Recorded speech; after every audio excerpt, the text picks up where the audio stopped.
My name is Forrester Randlet, and I am the author and illustrator of two titles at Primal Paper, Dogs and Sailors, which is currently running, and Marshall Graves, which begins this year. I'm also the colorist for Red Knight, and I've done some illustrations for the ends. Nice. Dogs and Sailors is a detective noir-themed comic set in Norfolk during World War II, and it's about two characters, a 24-year-old male who tries to get into the Army and is rejected, and he grew up reading the pulp magazines and The Shadow and the movies with James Cagney and Humphrey Bogart, and he decides to try and become a private eye. And he's kind of in a dysfunctional off and on relationship with a bar owner who has a degree in aviation mechanics and has recently joined the Navy. And a little bit of a jealousy factor in that he takes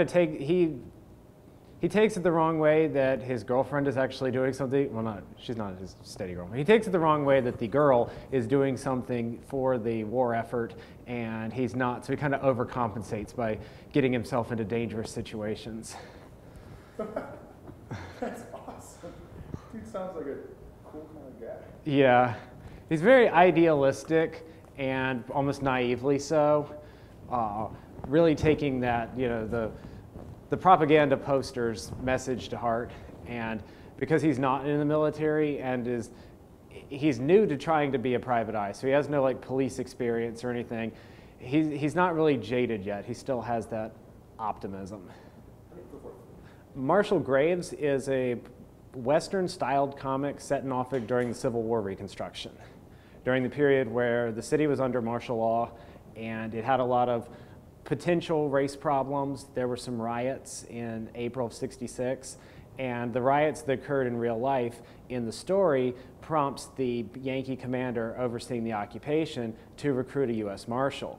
And he picks a guy named Marion Graves, who is 31, who was basically a nurse/medic in the Civil War, and he selects a guy who didn't fight for either side, as hoping that somebody that the people will respect. Because he was a medic in the war and didn't fight, he's got a brand of a letter C on the side of his face where some military guys held him down and branded a coward's emblem on his face. And so there's kind of an irony of this really brave, basically Wild West character, but in the East, but he's got a coward's C on his face. And he's receiving tutelage from an old Texas Ranger who has actually come to Norfolk to track down his ne'er-do-well son who murdered somebody in Texas. But the other characters don't yet know why the old Ranger is actually in Norfolk. And when he meets this young marshal, he basically feels like he's going to get himself killed on the first day.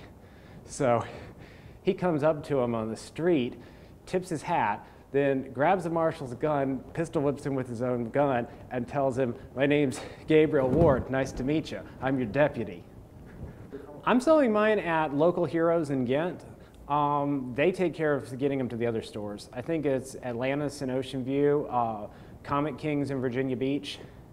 Yeah, I was oblivious to the fact that they were even doing anything. This would have been in 2012, and I was sitting outside a coffee shop, and I was working on my comic, and somebody walked by and said, "Oh, are you one of the Red Knight guys?"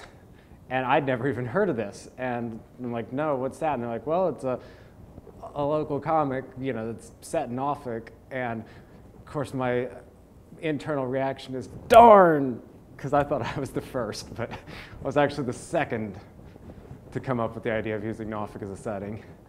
And so about a couple months later or so, Justin Cristelli had put some advertisement cards at the coffee shop.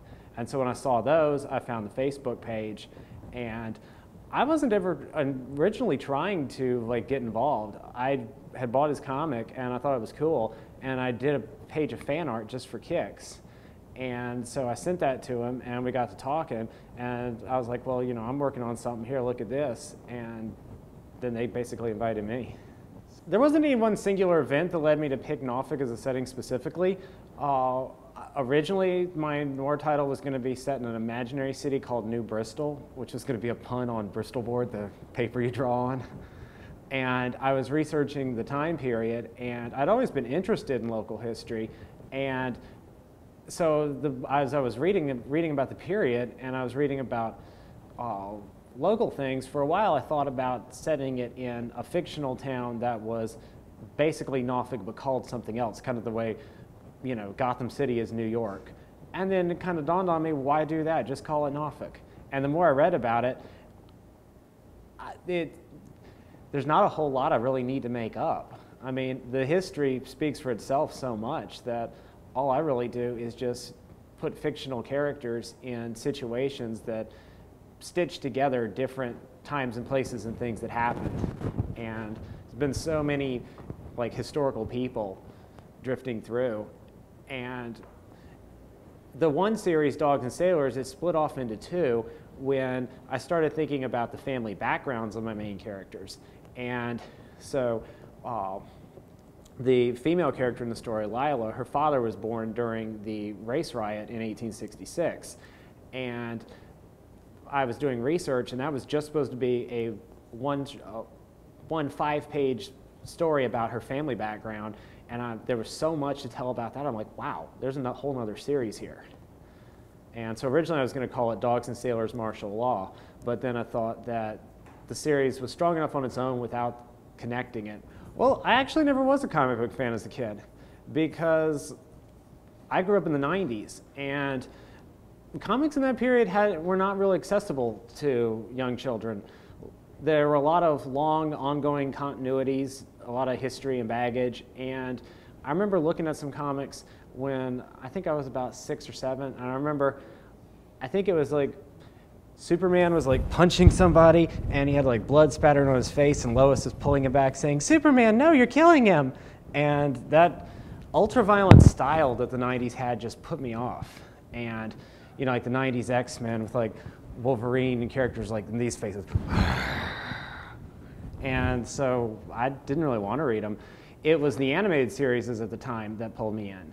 Batman the Animated Series, especially Superman, Spider-Man, X-Men. And so I knew the characters from TV. And Captain Picard made me want to know more about the whole film noir setup. And at 6 years old, I decided I was going to own one of those hats. So as soon as I had a library card, I was looking for all the, you know, like Maltese Falcon and all those kind of movies, because I wanted to see what the Star Trek bit was borrowed from. So you could basically blame Dogs and Sailors on Captain Picard. He was in the holiday. Nice little angle to it.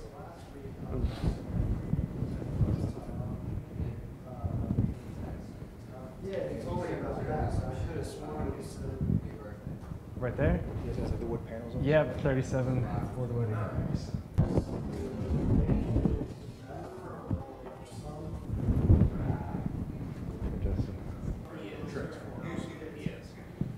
I just think it's the Michael Bay movie. Out of all the robots, they still killed Jazz in the first. And they killed him first. Yeah. You have this cool perspective on it. Like back focus. So I'm actually like learning about making it come back. So it looks like a ton of research on like what Norfolk looked like back in the day. He does. He is quite the researcher. Actually, when he was doing the coloring, where a character gets fried, he actually looked up. Yeah. He actually, when he was coloring this, he actually looked up. I think the card is worse because I was 10 years old and I was not oblivious to the damn card. Yeah, the card is kind of really. That was already a cliched joke that no one laughed anymore. By 90.